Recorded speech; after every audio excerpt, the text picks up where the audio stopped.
તો વડોદરાના નાગરવાડા વિસ્તારના ગોલવાડમાં મારામારીની ઘટના। એક જ કોમના બે જૂથ વચ્ચે રાત્રે મારામારી થઈ હતી। મારામારીની ઘટના બનતા પોલીસ અને હોમગાર્ડના જવાનો સ્થળ પર દોડી આવ્યા હતા। પોલીસે ઘટના સ્થળ પર પહોંચી મામલો થાળે પાડ્યો હતો।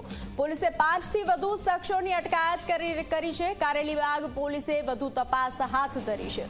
તો જે રીતે પોલીસે ઘટના સ્થળ પર પહોંચી મામલો થાળે પાડ્યો હતો। વડોદરામાંથી પણ મારામારીની જે ઘટના સામે આવી છે, વડોદરાના નાગરવાડા વિસ્તારની ઘટના છે। ગોલવાડમાં મારામારી સર્જાઈ હતી। એક જ કોમના બે જૂથ વચ્ચે રાત્રે મારામારી થઈ હતી। મારામારીની ઘટના બનતા પોલીસ ઘટના સ્થળ પર આવી પહોંચી હતી। મામલો થાળે પાડ્યો હતો। પોલીસે ઘટના સ્થળ પર પહોંચી મામલો થાળે પાડ્યો હતો। પોલીસે 5 થી વધુ શખ્સોની અટકાયત કરી છે।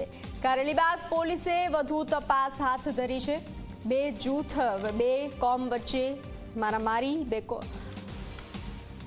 એક જ કોમના બે જૂથ વચ્ચે મારામારીની ઘટના આ કેમેરામાં કેદ થઈ છે। વડોદરાના નાગરવાડા વિસ્તારની આ ઘટના છે। ગોલવાડામાં બબાલના દ્રશ્યો સામે આવ્યા। એક જ કોમના બે જૂથ વચ્ચે મોડી રાત્રે મારામારી સર્જાઈ હતી, જે ઘટના કેમેરામાં કેદ થઈ છે। મારામારીની ઘટના બનતા પોલીસ અને હોમગાર્ડ જવાનો સ્થળ પર પહોંચ્યા હતા।